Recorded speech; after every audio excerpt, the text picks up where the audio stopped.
Bismillahirrahmanirrahim. Assalamualaikum warahmatullahi wabarakatuh. Waalaikumsalam warahmatullahi wabarakatuh. Innal hamdalillah nahmaduhu wa nasta'inuhu wa nastaghfiruh wa na'udzu billahi min syururi anfusina wa min sayyiati a'malina. May yahdihillahu fala mudhillalah wa may yudlilhu fala hadiyalah. Asyhadu an la ilaha illallah wahdahu la syarikalah wa asyhadu anna Muhammadan abduhu wa rasuluhu la nabiyya ba'da. Qala Allah Ta'ala fil kitabil aziz, ya ayyuhalladzina amanu taqullaha haqqa tuqatih wa la tamutunna illa wa antum muslimun. Ya ayyuhan nasu taqu rabbakumul ladzi khalaqakum min nafsin wahidah wa khalaqa zawjaha wa basa minhuma rijalan katsiran wa nisaa'a wattaqullaha alladzi tasaaluna bihi wal arham innallaha kana 'alaikum raqiba. Ya ayyuhalladzina amanu taqullaha wa qulu qawlan sadida yuslih lakum a'malakum wa yaghfir lakum dunubakum wa may yuti'illaha wa rasulahu faqad faz fawzan 'azima. Amma ba'du, fa inna asdaqal hadits kitabullah wa khairal hadi hadi Muhammad sallallahu alaihi wasallam wa syarrul umur muhdatsatuha wa kullu muhdatsatin bid'ah wa kullu bid'atin dhalalah wa kullu dhalalatin finnar.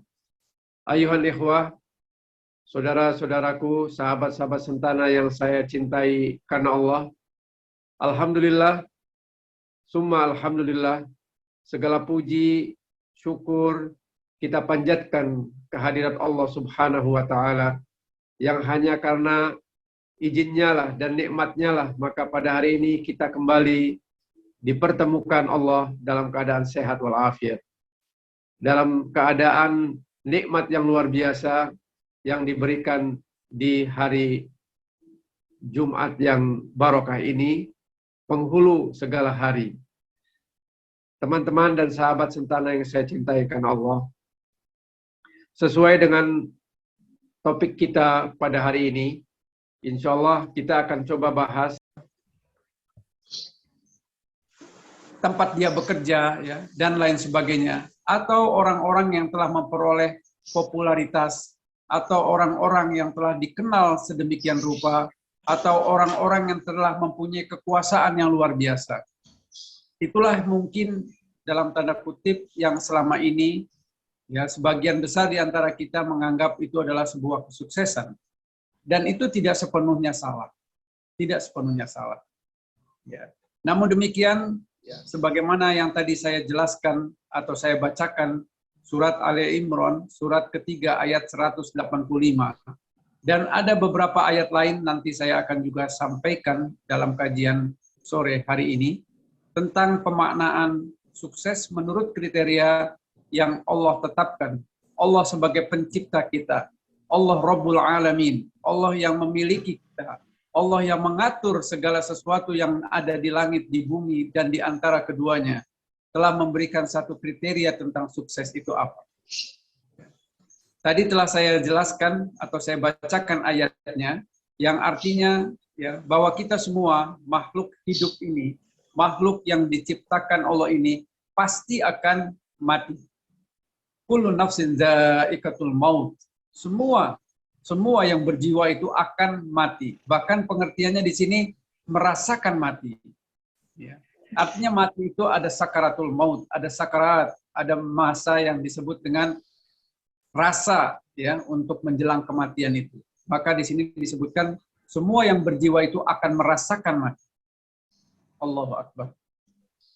Dan sakaratul maut kita tahu, ya, suatu tahapan akhir dari kehidupan manusia di dunia ini yang mempunyai satu penjelasan yang mengerikan bagi kita semuanya.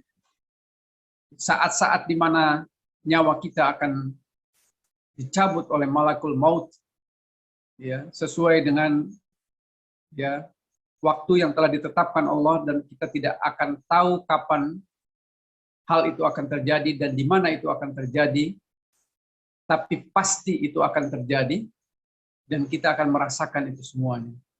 Dan kita mendengar riwayat dari Nabi SAW bahwa beliau juga pada saat akan menghembuskan nafas yang terakhir, beliau pun berkata ya bahwa mati itu ada sakaratnya, mati itu ada rasa sakitnya, ya. Dan kita semua pasti akan mengalami itu. Jadi yang pertama, bahwasanya kita hidup di dunia ini diberikan batas waktu. Nabi berulang kali ya, saya sampaikan dalam berkali kajian ya, yaitu bahwa umur umatku, kata Nabi SAW, rata-rata 60-70. Kalaupun ada lebih dari itu, sedikit sekali. Dan kita ketahui sebagian yang sedikit itu juga terkadang tidaklah memberikan kebahagiaan bagi kita, tetapi justru memberikan kesulitan, kesusahan, kerepotan kepada yang masih hidup.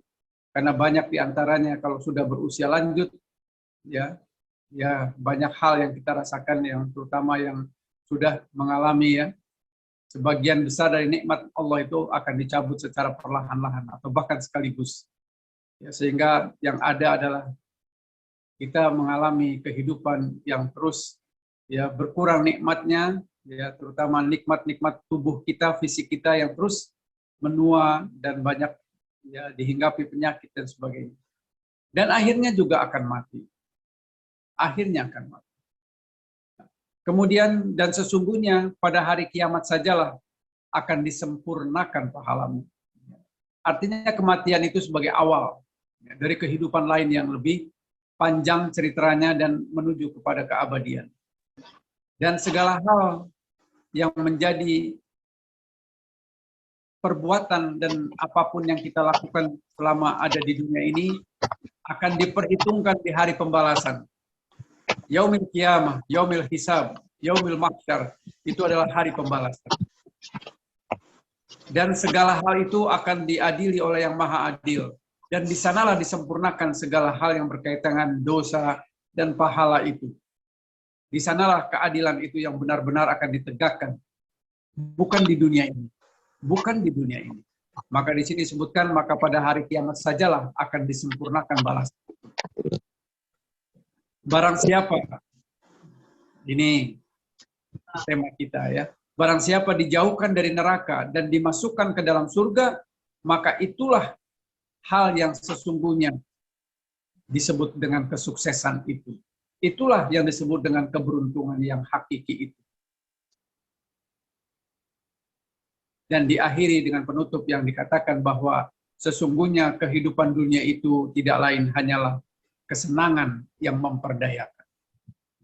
Saudaraku, sahabat-sahabat sentana yang saya cintai karena Allah, jelas Allah sebagai pencipta kita yang mengetahui tentang apapun yang ada di dalam tubuh kita, takdir kita, segalanya, telah mengatakan bahwasannya keberuntungan itu, kesuksesan itu adalah manakala kita dijauhkan dari neraka dan dimasukkan ke dalam surganya. Itulah kesuksesan.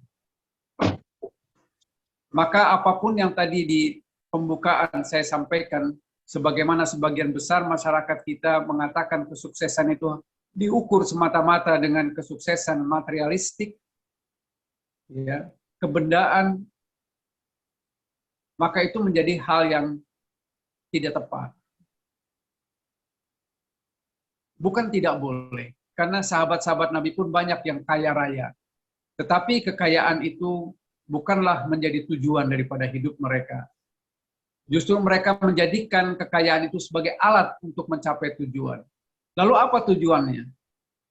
Allah telah menetapkan tujuan penciptaan manusia di dalam surat Az-Zariyat, surat ke-51 ayat 56, yang berulang kali juga kita telah dengarkan, wa ma khalaqtul jinna wal insa illa liya'budun. Allah tidak menciptakan jin dan manusia, bangsa jin dan bangsa manusia, kecuali hanya untuk beribadah. Jadi Allah menciptakan kita dengan satu tujuan, yaitu agar kita beribadah. Tentu beribadah dalam maksud yang sangat luas, yaitu segala sesuatu, perbuatan, perkataan, bahkan niat dalam hati, ya, yang dicintai dan diridhoi Allah, itulah ibadah. Maka tentunya tidak terbatas hanya kepada sholat, puasa, pergi haji, zakat, dan ibadah-ibadah mahdhah lainnya, tetapi segala sesuatu bisa menjadi bernilai ibadah. Ya. Manakala kita memenuhi persyaratannya, yaitu ikhlas hanya karena Allah saja kita berbuat itu, untuk mendapatkan keridhoannya dari Allah Subhanahu wa Ta'ala dengan niat yang lurus, kita mengerjakan apa yang kita kerjakan itu hanya dan hanya untuk Allah. Iyyaka na'budu wa iyyaka nasta'in. Dan tentunya caranya pun kita harus mengikuti cara yang telah ditetapkan Allah melalui Rasulnya. Ittiba'ur Rasul. Itu ibadah. Maka apapun yang kita lakukan bisa mempunyai nilai ibadah. Maka barang siapa yang melakukan tujuan hidupnya yang berbeda dengan tujuan hidup yang telah ditetapkan Allah, maka niscaya dia akan tersesat. Niscaya dia akan menyeleweng daripada jalan hidupnya, dari koridor yang telah Allah tetapkan. Dan manakala kita sesuai dengan apa yang Allah tetapkan, tujuan hidup kita adalah untuk ibadah, maka insya Allah kesuksesan yang dimaksud Allah Subhanahu wa Ta'ala dalam ayat ini, yaitu bahwa kita akan dijauhkan dari api neraka dan dimasukkan ke dalam surganya, itu insya Allah Ta'ala akan kita dapatkan. Lalu apa tujuan hidup kita yang sebenarnya? Tentu kita berharap kita semua masuk ke dalam surga. Itulah tujuan hidup kita. Karena kesuksesan yang disebut Allah itu adalah kesuksesan manakala kita masuk ke dalam surganya. Dan kenikmatan surga itu, saudaraku, sahabat sentan yang saya cintai karena Allah, Nabi mengatakan bahwasanya kesuksesan yang di dalam surga itu adalah sesuatu yang belum pernah terbersit dalam hati kenikmatannya itu. Belum pernah didengar oleh telinga kita. Dan belum pernah terlihat oleh mata manusia. Jadi seperti apa? Ya, tentu kita tidak bisa membayangkan. Tetapi kita bisa melihat, bisa mendengar apa yang Allah telah ceritakan tentang surga di dalam Al-Quranul Karim dan di dalam hadis-hadis Nabi SAW. Luar biasa. Dan jangan lupa, saudaraku sekalian, kehidupan di dunia ini adalah kehidupan yang fana. Kehidupan yang pasti akan selesai. Jangankan kita, bumi tempat kita hidup pun akan hancur, akan binasa, akan rata dengan tanah.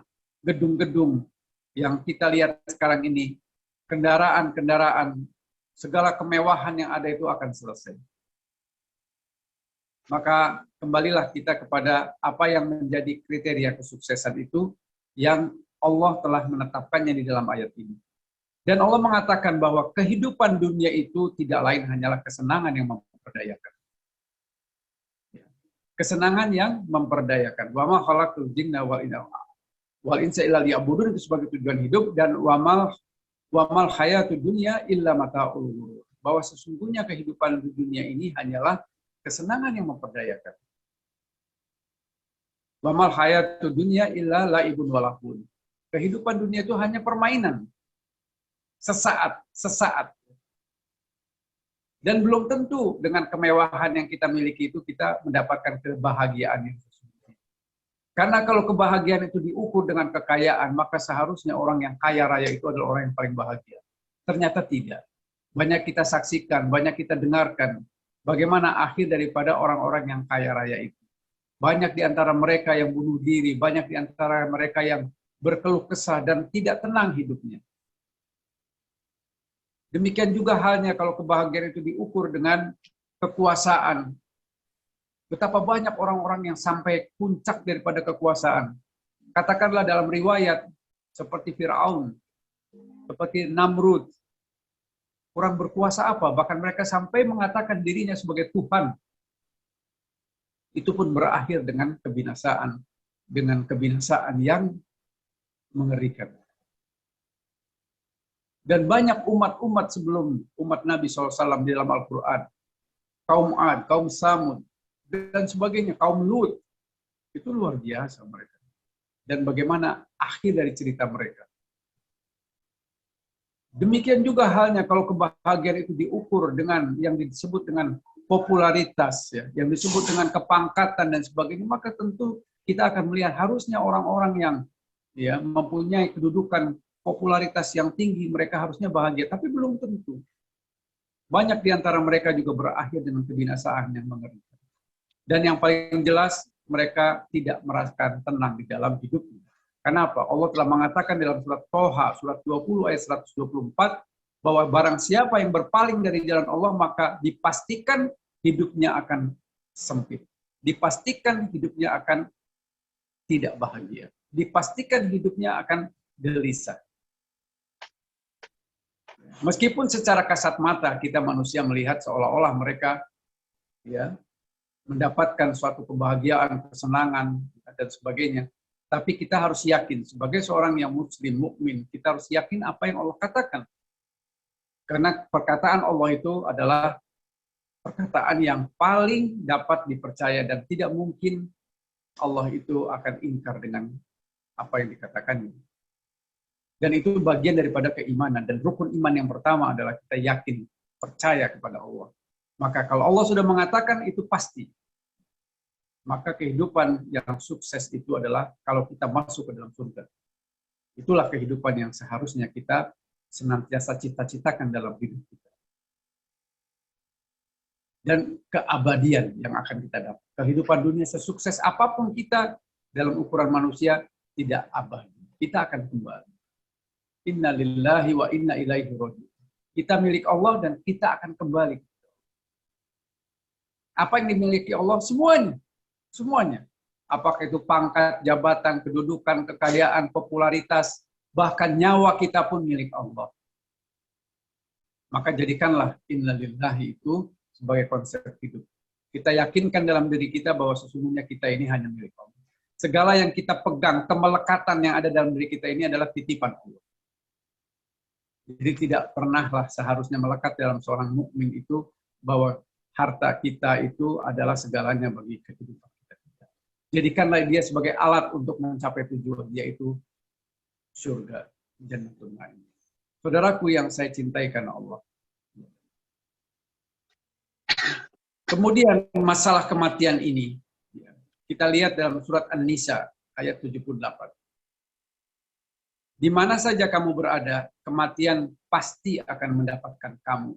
Kendati pun kamu berada di dalam benteng-benteng yang tinggi lagi kokoh. Jadi dimanapun kita, di tempat yang paling sulit pun, tempat kita bersembunyi pun, malakul maut itu akan datang menjemput kita. Dan kita sekarang hidup tahun 2023, bukan bertambah umur kita, dari sisi lain iya. Tapi hakikatnya sejatinya umur kita semakin berkurang mendekati kepada batas yang telah ditetapkan Allah, ajal. Maka kita harus senantiasa waspada dengan itu. Kemudian apa sebenarnya yang telah terjadi dengan kematian? Tadi telah saya sampaikan bahwasanya kematian itu merupakan awal dari perjalanan panjang manusia. Kita tidak bisa lagi berbuat amal. Amal kita telah selesai, berakhir dengan kematian kita. Yang ada adalah pembalasan. Dan banyak ayat-ayat Al-Quran, diantaranya surat Al-Munafikun, ayat 10, ya, seseorang yang telah mati kemudian menyesali dan minta kembali hidup, minta dihidupkan kembali. Untuk apa? Untuk beramal soleh. Untuk apa? Untuk bersedekah. Allah mengatakan, tidak mungkin. Kalian telah diberi kesempatan. Tidak mungkin kalian diberikan hidup yang kedua kali.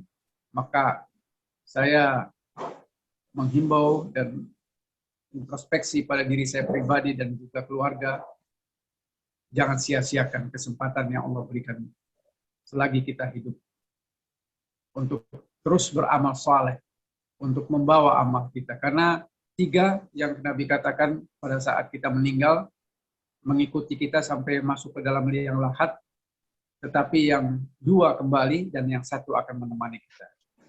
Yang 2 kembali adalah keluarga kita yang kita cintai itu akan kembali. Yang kedua, harta kekayaan kita, jabatan, pangkat, dan segalanya yang tadi menjadi ukuran kesuksesan itu pun akan kembali. Tidak akan mengikuti kita ke dalam liang lahat. Yang ketiga saja yang akan mengikuti kita, yaitu amal kita. Amal kita. Dan sesungguhnya pada hari kiamat sajalah disempurnakan pahalamu. Tadi ya disebutkan. Kita lihat kehidupan dunia ini, tidak ada keadilan yang sejatinya benar-benar adil. Kita banyak lihat ketimpangan-ketimpangan ya tentang keadilan ini. Yang benar bisa salah, yang salah bisa benar, tergantung dari siapa yang menetapkan hukum, siapa yang mempunyai harta, siapa yang mempunyai kekuasaan, dialah yang menetapkan hukum. Kebenaran seolah-olah berada di tangan mereka. Sehingga banyak kita melihat betapa ketimpangan, ketidakadilan di dunia ini. Dan itulah memang dunia. Sejatinya keadilan itu akan kita dapatkan pada saat memang kita berada di yaumil mahsyar nanti, di mana mizan ditegakkan dan Allah Maha Adil sebagai hakim. Dan mulut kita ditutup, dikunci, tidak mampu kita untuk berhela, untuk beralasan, untuk melakukan hal-hal pembelaan diri dan sebagainya. Surat Yasin ayat 65 ya, surat 36 ayat 65, di mana saat mulut kita dikunci dan seluruh anggota badan kita bersaksi, maka bayangkan apa yang akan kita sampaikan sebagai tanggung jawaban kita. Saudaraku yang saya cintai karena Allah, keberuntungan yang hakiki adalah kita dimasukkan ke dalam surga Allah. Keberuntungan yang hakiki, kesuksesan yang abadi, kesuksesan yang sejati adalah saat kita dijauhkan dari neraka. Maka kita tahu dalam surat At-Tahrim, surat 66 ayat 6, ya Allah berpesan kepada kita, "Qu anfusakum wa ahlikum nar." Jagalah dirimu kita semua ini dan keluargamu. Dari apa? Dari api neraka. Dari api neraka. Yang bahan bakarnya manusia dan batu. Bayangkan. Bahan bakarnya adalah kita, manusia dan batu. Allah berpesan, betul-betul wanti-wanti kita, jagalah dirimu dan keluargamu dari api neraka. Yang bahan bakarnya itu manusia dan batu. Mengerikan. Belum lagi dalam ayat-ayat lainnya ya, di surat Ar-Rahman, surat Al-Waqiah, semua bercerita tentang neraka, tentang surga dan sebagainya. Allahu Akbar.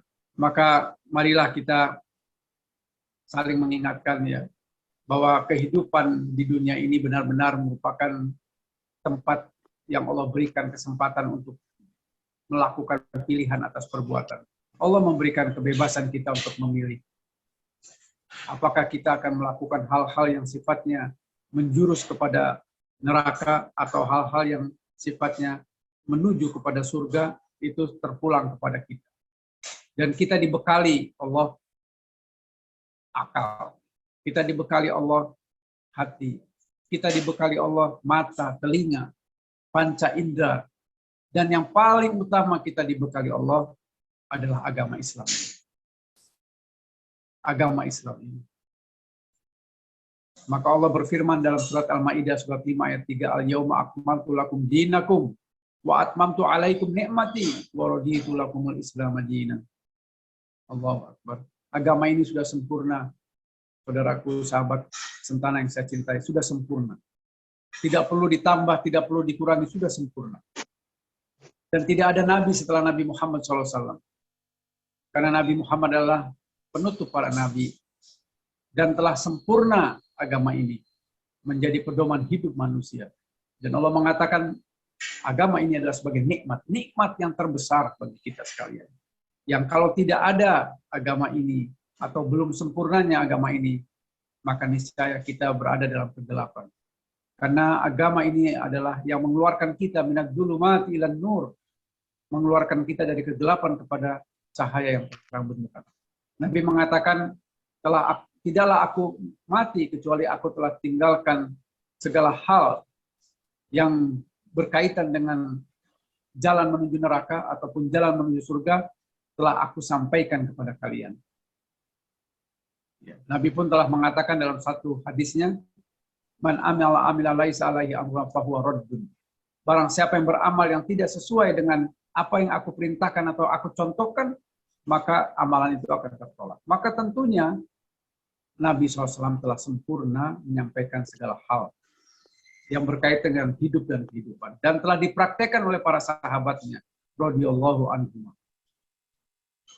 Maka sesungguhnya ya, nikmat yang telah Allah berikan itu, nikmat Islam, nikmat iman, itu hal yang paling utama harus kita syukuri.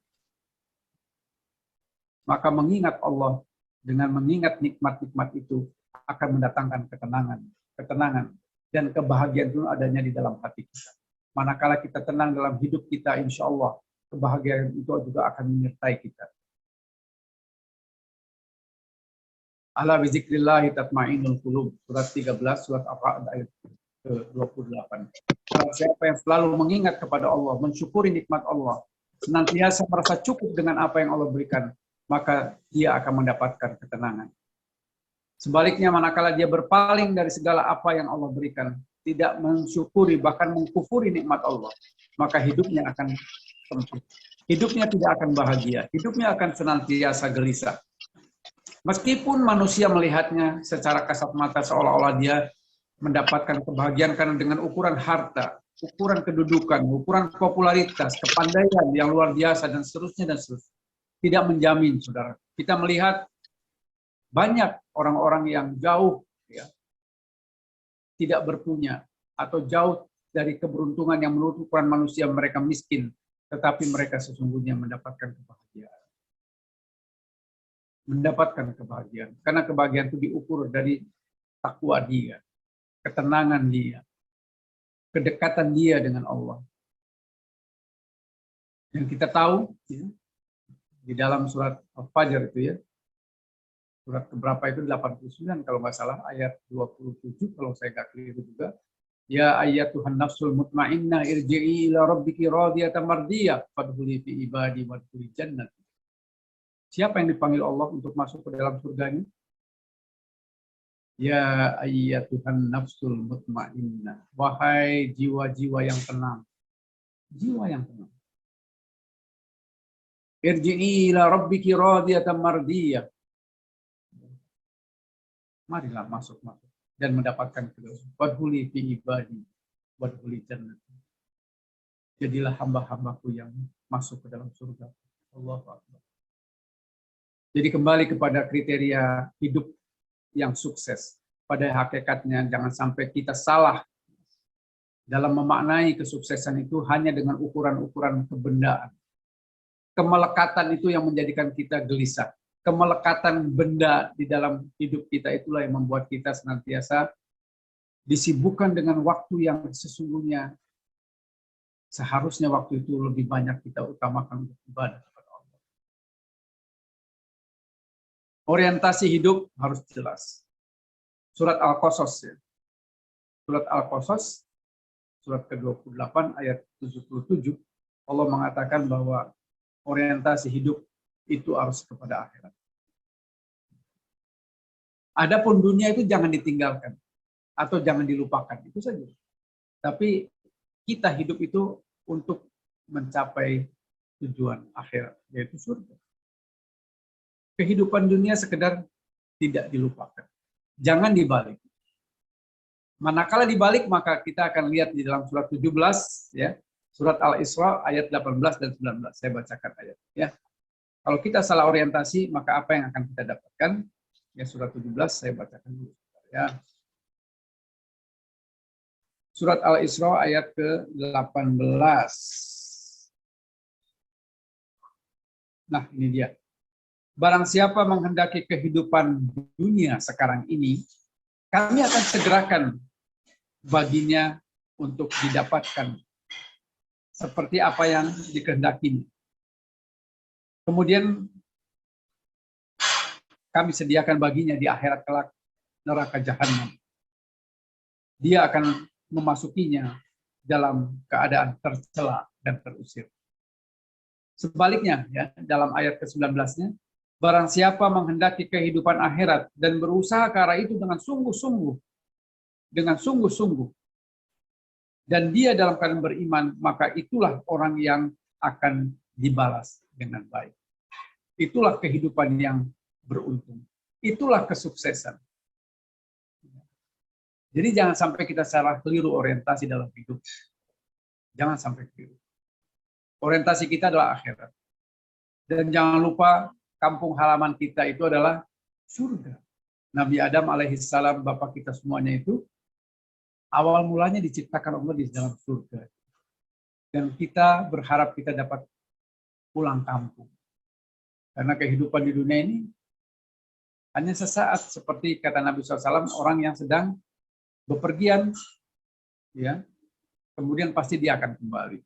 Atau seperti orang yang sedang musafir, kemudian dia berhenti di suatu tempat dan dia pasti akan kembali. Jangan sampai kita seolah-olah mengejar dunia, sepertinya kita akan hidup selamanya. Dan kita biasanya memang terlupakan. Saat-saat kita sedang mengejar dunia, waktu sepertinya tidak cukup untuk kita. Alhaakumut takasur hatta zurtumul maqabir. Bermegah-megahan di antara kalian, berkejar-kejaran dengan kemewahan di antara kalian itu melupakan kalian, melalaikan kalian sampai kalian masuk ke dalam kubur. Selesai. Jadi hakikat hidup sukses itu manakala kita dimasukkan Allah ke dalam surga. Dan untuk mendapatkan surga itu adalah rahmat Allah. Tetapi tentu melalui amal-amal kita, amal-amal soleh kita.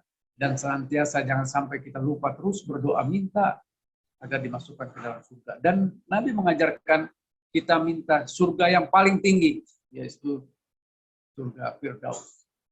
Kalau kita berdoa, mintalah surga yang tinggi. Allahumma inni as'alukal jannah wa na'udzubika minan nar. Allahumma inni as'alukal jannah wa na'udzubika minan nar. Allahumma inni as'alukal jannah wa na'udzubika minan nar. Ya Allah, aku minta surga ya Allah, minta surga ya Allah. Dan minta dijauhkan dari neraka, minta dijauhkan dari neraka. Maka kelirulah ya kalau ada sufi ya atau orang yang katakanlah orang-orang yang mengatakan bahwa aku masuk surga tidak pantas, ya. Kemudian aku masuk neraka pun tidak kuat. Ya. Lalu maunya apa? Kalau berdoa itu yang jelas minta kepada Allah, dan itu yang Nabi ajarkan. Minta surga dan minta dimaafkan dan minta dijauhkan dari neraka. Saudaraku sekalian, sesungguhnya orang-orang yang kafir itu adalah orang-orang yang merugi, baik di dunia maupun di akhirat. Surat Al-Bayyinah ayat 6. Sesungguhnya orang kafir dan ahli kitab dan orang-orang musyrikin, bahkan munafikin, itu akan masuk ke dalam neraka jahanam. Mereka kekal di dalamnya. Dan itulah seburuk-buruknya makhluk dan seburuk-buruk tempat kembali.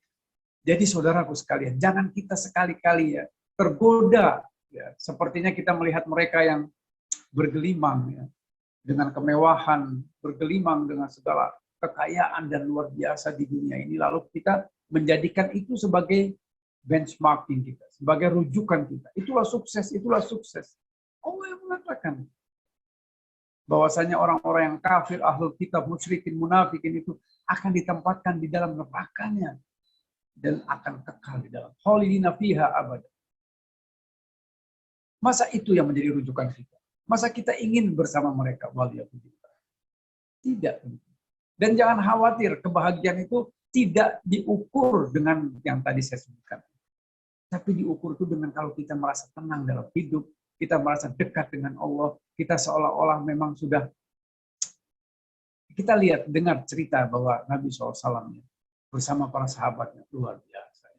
Kalau sudah dengar dengan apa yang Allah tetapkan, hujah, dipanggil untuk sesuatu, ya, untuk hal yang kebaikan di jalan Allah, itu selesai. Dunia itu tidak ada apa-apa. Ditinggalkan, semua ditinggalkan.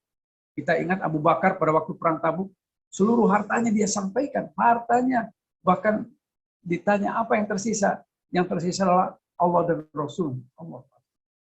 Makanya disebut iman Abu Bakar itu ya, kalau ditimbang itu ya, lebih berat dari seluruh iman manusia yang ada. Karena seperti itu. Dia sedikit pun merasa rugi gitu ya. Kalau di jalan Allah itu, fisabilillah itu tidak rugi. Karena hakikatnya yang kita miliki ini titipan Allah. Tidak ada satupun yang sesungguhnya menjadi sejatinya milik kita. Enggak. Dan itu bisa setiap waktu Allah berikan. Maka apabila Allah yang minta untuk itu, misalnya sedekah, infak, wakaf, zakat, kerjakan dengan penuh keikhlasan, bahkan berlomba-lomba, fastabiqul khairat. Karena itulah harta yang sebenarnya.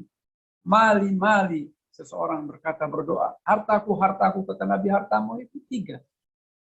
Yang pertama, apa yang masuk ke dalam mulutmu, ya, dan kemudian kamu buang gitu ya, itu hartamu.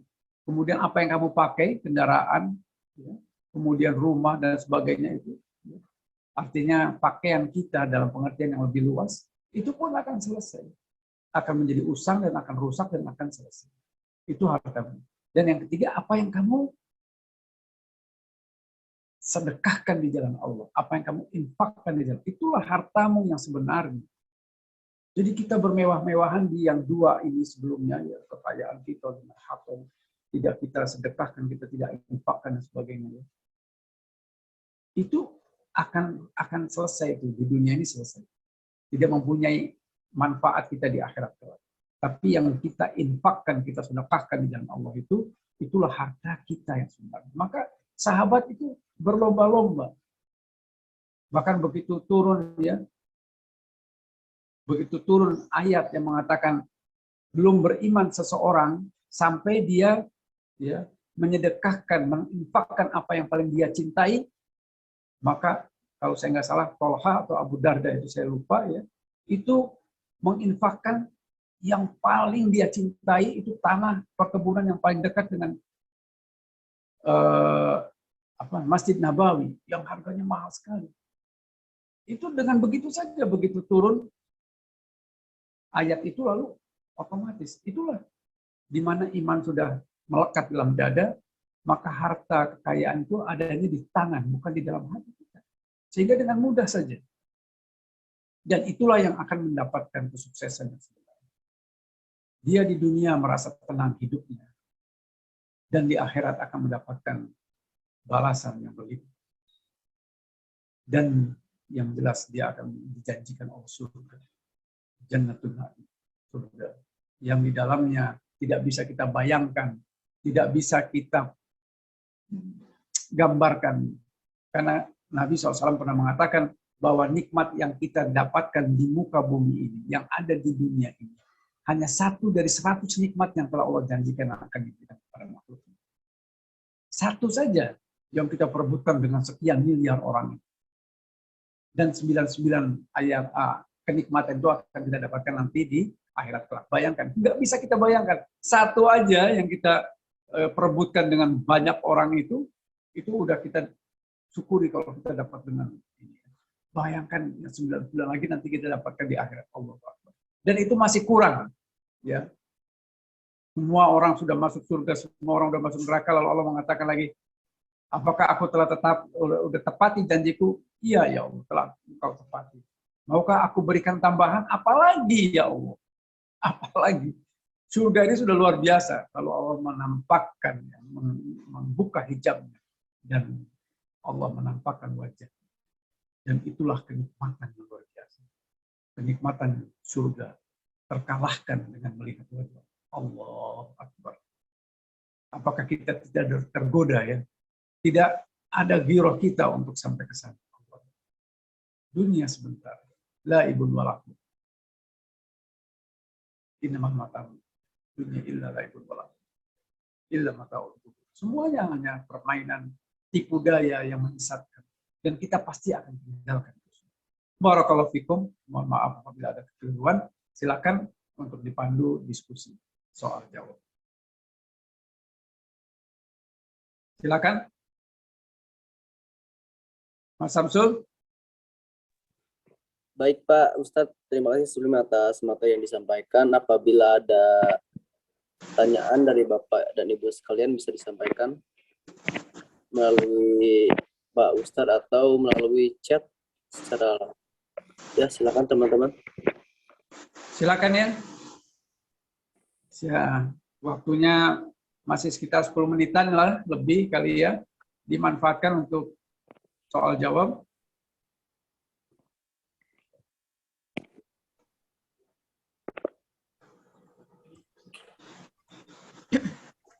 Silakan, ada yang mau tanya atau melalui kolom chat. Silakan. Boleh saya Pak Salim. Mangga, mangga. Assalamualaikum warahmatullahi wabarakatuh. Terima kasih. Ada 2 pertanyaan nih Pak Salim. Suara saya terdengar jelas nggak? Cukup jelas, alhamdulillah. Cukup benar. jelas. Terima kasih. Alhamdulillah. Ya. Pak Salim, perkenalkan nih, ada teman kita yang ikut bergabung hari ini, Mbak Titi. Oh Masih iya. ingat perang Cirebon? Oh, Beliau baru iya, pulang iya. umroh. Masya Allah, Titi Suparti. Titi Suparti, ya Suparti. Salam buat Mas Titi. Iya. Terus satu lagi ada teman saya dari Trisakti, Mbak Indi. Oh iya, Pak Salim, Barakallahu fiik. Silakan. ya Pak Salim, pertanyaan saya 2 nih Pak Salim. Ya. Pada saat kita sedekah, boleh nggak kita niatkan untuk zakat dan sisanya sedekah? Karena kan kalau zakat itu sekitar 2,5% ya, itu sisanya untuk sedekah. Yang kedua adalah pada saat kita mau sedekah, mana yang lebih utama? Apakah keluarga atau kerabat kita yang tinggalnya memang jauh atau tetangga kita? Dan kedua-duanya ini memang butuh sekali. Misalnya kalau misalnya keadaan kondisi keuangannya hanya untuk salah satu gitu. Mana yang lebih utama? Apakah kerabat kita atau yang terikat dengan kekeluargaan atau tetangga? Itu aja pertanyaannya. Terima kasih. Assalamualaikum warahmatullahi wabarakatuh. Waalaikumsalam warahmatullahi wabarakatuh. Alhamdulillah, barakallahu fiki ya. Semoga Allah memberkahi Ibu Nur Hasanah yang rajin setiap kajiannya bertanya ya. Alhamdulillah, semoga keberkahan untuk Ibu Nur dan keluarga dan juga untuk kita sekalian. Yang pertama tentang zakat. Ya. Zakat itu ada aturannya. Ya. Adapun sedekah itu bisa setiap waktu. Infak bisa setiap waktu. Tapi zakat itu ada aturannya, yaitu telah memenuhi haul dan nisabnya. Ya. Dia telah memenuhi jangka waktunya, yaitu 1 tahun, dan nisabnya itu adalah 85 gram, setara 85 gram emas. Jadi kalau sudah memenuhi itu, boleh kita zakat, zakat harta yang 2,5%. Nanti ada lagi zakat yang lain, zakat pertanian, zakat peternakan, itu aturannya berbeda. Tetapi yang kita kenal selama ini yaitu zakat harta, zakat mal itu 2,5% dari tadi. Kalau kita sudah memenuhi ya kriteria tadi setelah 1 tahun dan memenuhi nisabnya yaitu kadar kekayaan kita setara dengan pada saat itu 85 gram emas. Ya. Nah itu baru masuk ke dalam kriteria orang yang harus mengeluarkan zakat. Kalau di bawah itu tidak ada kewajiban. Nah, adapun sodako atau infak gitu ya, itu boleh kapan waktu dan jumlahnya tidak dibatasi harus 2,5%. Itu boleh berapa saja. Ya, silakan. Ya, semakin sering kita bersodako semakin baik.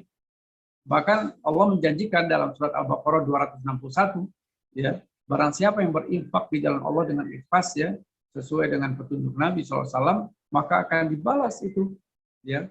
10 kali sampai 700 kali, bahkan lebih dari itu, terserah Allah. Ya, terserah Allah. Jadi itu saudara secara keseluruhan seperti itu. Lalu kepada siapa saja? Nah, saya bacakan ayatnya ya. Surat 4, surat An-Nisa ayat 36. Jadi bagus nih pertanyaan Bu Nur Hasanah mengingatkan kita semua, terkadang kita salah gitu ya. Kita punya uang lalu kita sedekahkan itu ya bikin masjid, ya, lalu bikin musola ya. Tetapi sementara itu kerabat kita, bahkan orang tua kita, adik, kakak kandung kita, paman kita, itu sementara menderita. Keleleran lah bahasa lebih gampangnya ya. Yang sesungguhnya membutuhkan orang kita. Itu harusnya yang lebih prioritas daripada yang tadi saya ceritakan. Dari mana dalilnya? Saya bacakan surat An-Nisa, surat keempat ayat ke-36. Ya, di sini Allah mengatakan, sembahlah Allah dan jangan kamu mempersekutukannya. Ini kalimat perintah. Jadi tidak boleh kita ya musyrik gitu ya. Kita mensyarikatkan Allah. Nah, yang berikutnya apa? Setelah Allah memerintahkan kita untuk senantiasa tidak boleh memperserikatkan Allah atau mempersekutukan Allah, lalu apa? Berbuat baiklah. Malah perintah berikutnya nih, dan berbuat baiklah kalian kepada orang tua kalian. Berbuat baik itu termasuk di dalamnya kita bersedekah, berinfak. Ya. Kepada siapa? Yang pertama itu kepada kedua orang tua. Kemudian siapa lagi? Karib kerabat. Siapa sih karib kerabat? Saudara sedarah. ya saudara kandung, saudara-saudara yang ada hubungan darah dengan kita, itu karib kerabat. Orang-orang yang dapat prioritas pertama untuk kita bantu kalau kita memang punya kemampuan untuk membantu. Lalu baru siapa? Anak-anak yatim, itu baru kemudian. Siapa lagi? Orang-orang miskin. Kemudian siapa lagi? Tetangga dekat dan tetangga jauh. Lalu siapa lagi? Teman sejawat. Kemudian siapa lagi? Ibnu Sabil dan hamba sahaya yang kamu miliki. Itu urut-urutannya. Ya. Bolehkah untuk masjid? Boleh. Bolehkah untuk rumah jompo? Boleh, bagus. Tetapi jangan melupakan prioritas-prioritas tadi. Ya, kalau ada keluarga dekat kita yang membutuhkan, itu lebih utama. Lalu bagaimana kalau jauh? Ya, sekarang kan istilahnya sudah tidak ada lagi tuh. Ya, handicap atau hambatan jauh dan dekat karena bisa transfer, bisa segala rupa lah ya. Jadi tidak ada lagi masalah itu sebenarnya. Ya, dulu mungkin masih ada ya handicap seperti itu. Tetapi sekarang saya rasa dengan teknologi yang sekarang, ya bahkan dengan m-banking dan sebagainya, semuanya serba dimudahkan. Jadi seperti itu Bu Nur Hasanah ya. Dan Allah tidak menyukai orang yang sombong dan membanggakan diri. Yaitu siapa? Orang yang kikir. Nah, itu ya, di 37-nya itu. Orang yang kikir, yang menyuruh orang lain berbuat kikir, lalu menyembunyikan karunia nikmat yang Allah berikan. Kami telah menyediakan untuk orang-orang yang seperti itu azab yang menghinakan. Jadi gitu ya, Bu Nur, insya Allah jelas, insya Allah ya. Alhamdulillah, terima kasih Pak. Ustaz. Wa iya. Silakan yang lain. Silakan yang lain. Atau di kolom chat kalau ada. Assalamualaikum. Waalaikumsalam warahmatullahi wabarakatuh. Silakan. Pak Ustadz mau tanya, kalau di dalam satu keluarga ada anggota keluarga yang berhutang dengan riba, kemudian anggota lainnya misalkan diam, apakah itu ikut dampak dosanya? Kemudian mau membantu tapi ada anggota lain misalkan sakit, mana dulu yang didahulukan? Ya, jadi kalau ada yang berhutang, Ibu Reni ya ini ya. Iya Ustadz. Iya, kalau ada yang berhutang, pertama ya masalah hutang ini masalah serius ya. Nabi tidak menyolatkan sahabatnya yang punya hutang. Tapi bukan berarti tidak disolatkan ya. Nabi tidak menyolatkan. Nabi menyuruh sahabat lainnya menyolatkan. Ya, sampai sederajat itu ya tentang hutang ini. Jadi hutang ini luar biasa ya. Orang yang mati syahid saja, meskipun jaminannya surga, tetapi kalau masih ada hutang itu harus diselesaikan lebih dulu. Ya, jadi disandra, amal soleh itu tersandrakan oleh hutang. Maka hati-hati dengan hutang. Ya, hutang itu harus jelas. Maka ayat yang paling panjang, ya Al-Baqarah 282 itu tentang hutang piutang, satu halaman sendiri itu cerita itu. Kenapa? Begitu detail Allah memerintahkan, harus dicatat, harus ada saksi. Ya, saksinya tidak cukup kalau laki-laki boleh satu, boleh dua, tapi kalau perempuan harus 2 orang dan sebagainya. Dicatat meskipun kecil ataupun besar. Kenapa? Karena memang mempunyai satu konsekuensi yang tidak ringan gitu. Ya. Dan ini akan menjadi sesuatu yang dalam hari pembalasan ini akan dimintakan. Bahkan akan satu sama lain itu saling meminta pertanggungjawaban. Bahkan Nabi mengatakan, tahukah kamu orang yang muflis, orang yang bangkrut itu? Ya, sahabat mengatakan orang yang bangkrut itu orang yang kalau kekayaannya habis dan sebagainya. Ya di dunia. Ya, karena itulah sebatas pengetahuan mereka. Tapi kata Nabi SAW, orang yang bangkrut itu adalah orang yang nanti di akhirat kelak itu akan ya menyelesaikan hutang piutangnya, menyelesaikan kezolimannya kepada orang lain dengan cara apa? Menyerahkan amal-amal solehnya. Karena tidak ada lagi uang untuk membalas itu. Punya hutang harus diselesaikan secepatnya. Kalau kita pernah menzolimi orang, pernah berbuat menyakiti orang, minta dihalalkan dengan minta maaf. Karena itu semua adalah akan dibalas. Kalau di dunia tidak, maka di akhirat kelak akan dimintakan.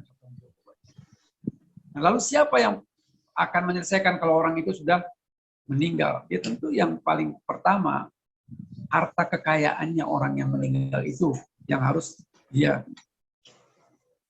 utamakan untuk menyelesaikan. Jadi misalnya kita meninggal dunia, masih punya hutang. Nah, sebelum dibagi waris, selesaikan dulu tuh hutang-hutang orang itu dengan kekayaan yang dia miliki. Itu yang lebih utama. Kemudian kalau sudah tidak ada, ya ahli warisnya tentu yang punya tanggung jawab. Maka kalau kita kan sering melihat ya, kalau orang ada yang meninggal dunia, lalu kan ada keluarganya yang biasanya kalau ada hutang piutang maka hubungi kami dan sebagainya. Itu bagian daripada penyelesaian. Lalu kalau ada yang menghalangi gimana?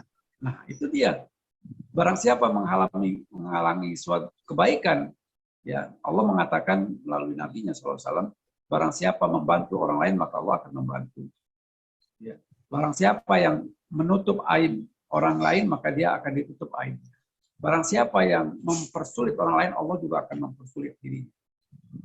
Jadi ya jangan sampai kita mempersulit orang lain. Orang mau bantu kok malah dipersulit gitu ya. Jangan lupa nanti Allah juga akan mempersulit dirinya dalam bentuk-bentuk yang lain. Maka mudahkanlah. Dalam urusan kebaikan ini mudahkanlah. Jangan sampai kita tergoda lagi-lagi dunia ini penuh dengan godaan. Allah mengatakan tadi, "Wamal hayatud dunya illa mata'ul ghurur, wamal hayatud dunya illa laibun wa lahwun." Dunia ini sesungguhnya Allah yang Maha tahu, Allah yang menciptakan dunia, menciptakan kita semuanya. Allah yang Maha tahu bahwa dunia ini adalah sesuatu yang melalaikan. Dunia ini memperdaya, dunia ini memang menyenangkan tetapi sesaat. Dunia ini hanya permainan. Allah yang mengatakan itu. Allah yang menciptakan dan Allah yang lebih tahu dan Allah yang mengatakan. Kok kita nggak percaya gitu ya? Kok kita tidak yakin gitu? Kok kita lebih mengutamakan akal kita? Kok kita lebih mengedepankan logika kita? Kita ini siapa gitu? Harusnya kalau kita mau mudah ya, kita tinggal ikut aja gitu. Allah tetapkan ini ya kita sami'na wa ata'na selesai. Rasul menetapkan ini ya sudah, nggak usah engkel-engkelan, kita ikuti aja. Insya Allah selamat dunia akhirat. Insya Allah selamat karena memang mudah saja. Misalnya dalam surat An-Nur, surat 24 ayat 51, memang disebutkan begitu. Seyogianya gitu ya. Orang-orang mukmin itu apabila disebutkan sesuatu perintah itu apa yang harus mereka keluarkan dari lisannya itu adalah sami'na wa ata'na, itu yang paling pantas keluar. Aku dengar, aku taat. Kenapa? Kita tidak tahu apa-apa gitu. Yang sering saya bawakan ya, surat 2 216, surat Al-Baqarah 216. Boleh jadi kan gitu ya. Boleh jadi apa-apa yang kita sukai, kita cintai, ya kita gandrungi, ya apakah itu dunia dan sebagainya. Itu bisa jadi atau boleh jadi itu tidak baik untukmu, kata Allah. Dan sebaliknya, hal-hal yang tidak engkau sukai, yang engkau benci, engkau tidak senang, ya, engkau bersusah-susah dengan itu, tapi boleh jadi itu justru baik untukmu. Lalu kalimat berikutnya apa?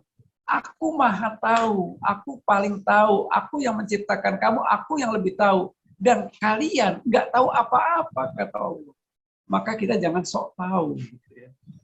Nah, mengapa kita menjadi suka, menjadi frustasi dan sebagainya? Karena kita sok tahu, kita seolah-olah lebih mengedepankan akal logika kita untuk menghakimi sesuatu yang menjadi hak Allah. Gitu. Jadi kita tinggal ikut aja. Allah mengatakan begini ya ikut. Kata Allah lakukan ini ikut, jangan lakukan ini ya kita tinggalkan. Sudah, nggak perlu terlalu bersulit-sulit dengan itu. Tapi disitulah ujian kita ya. Disitulah ujian kita ya. Alladzi khalaqal mauta wal hayata liyabluwakum ayyukum ahsanu amala.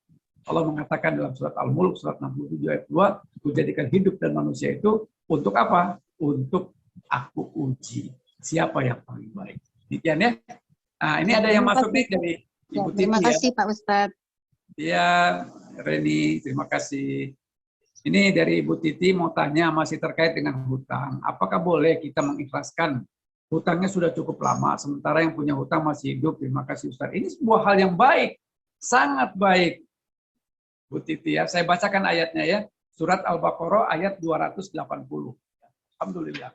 Nah, ini kita dengan pertanyaan ini justru kita menjadikan tambahan ilmu kita ya. Surat Al-Baqarah ayat 280. Ini luar biasa ini. Bagaimana kalau kita mengikhlaskan hutang? Luar biasa.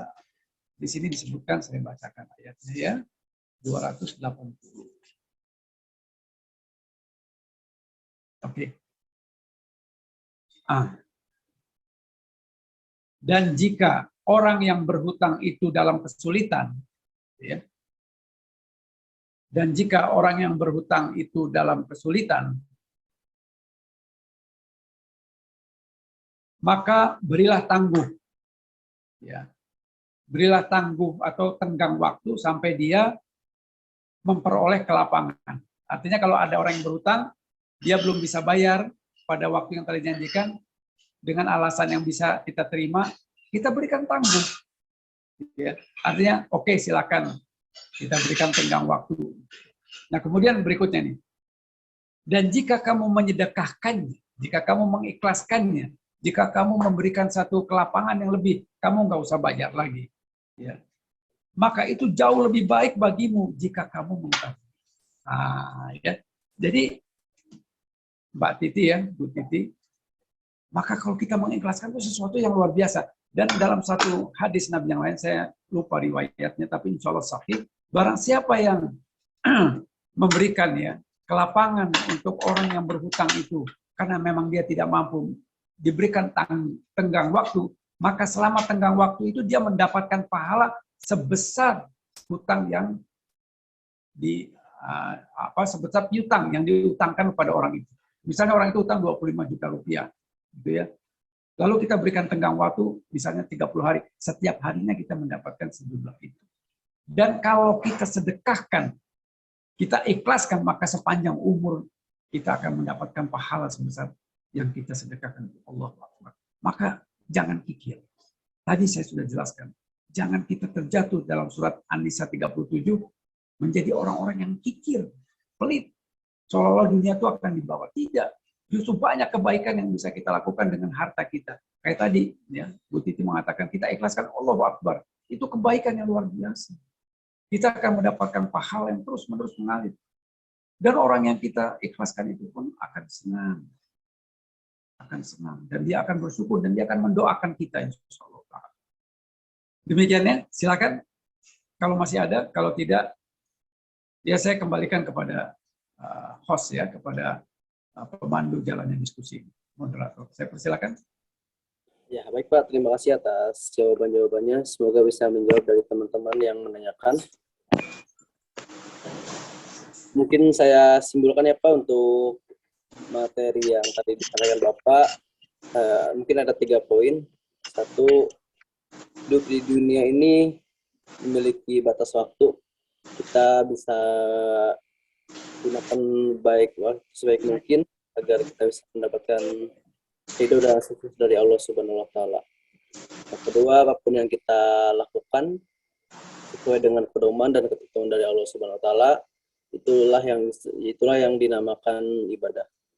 Yang ketiga, kita jangan mesia-siakan hidup kita dan kita bisa berbuat amal. Mungkin itu Pak yang bisa disimpulkan. Untuk ini bisa langsung disampaikan oleh Bapak. Baik, terima kasih moderator pada sore hari ini. Demikianlah barangkali teman-teman, saudara-saudaraku yang saya cintai karena Allah, sahabat sentana yang saya cintai karena Allah. Alhamdulillah, semoga yang sedikit ini bermanfaat dan kalau ada kekeliruan, semata-mata karena datangnya dari saya, karena kekurangan dan keterbatasan ilmu saya, dan saya beristighfar untuk itu, memohon ampun kepada Allah, dan Allah dan Rasulnya terbebaskan dari kekeliruan ini.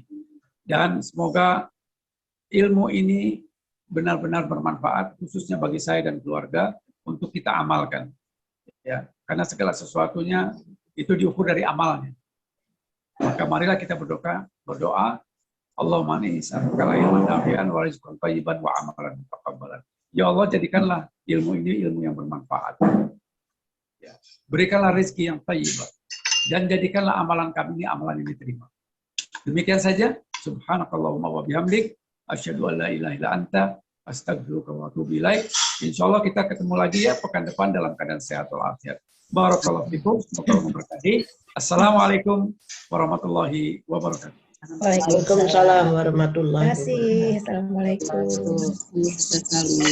Terima kasih Pak. Ya, saya izin lift ya.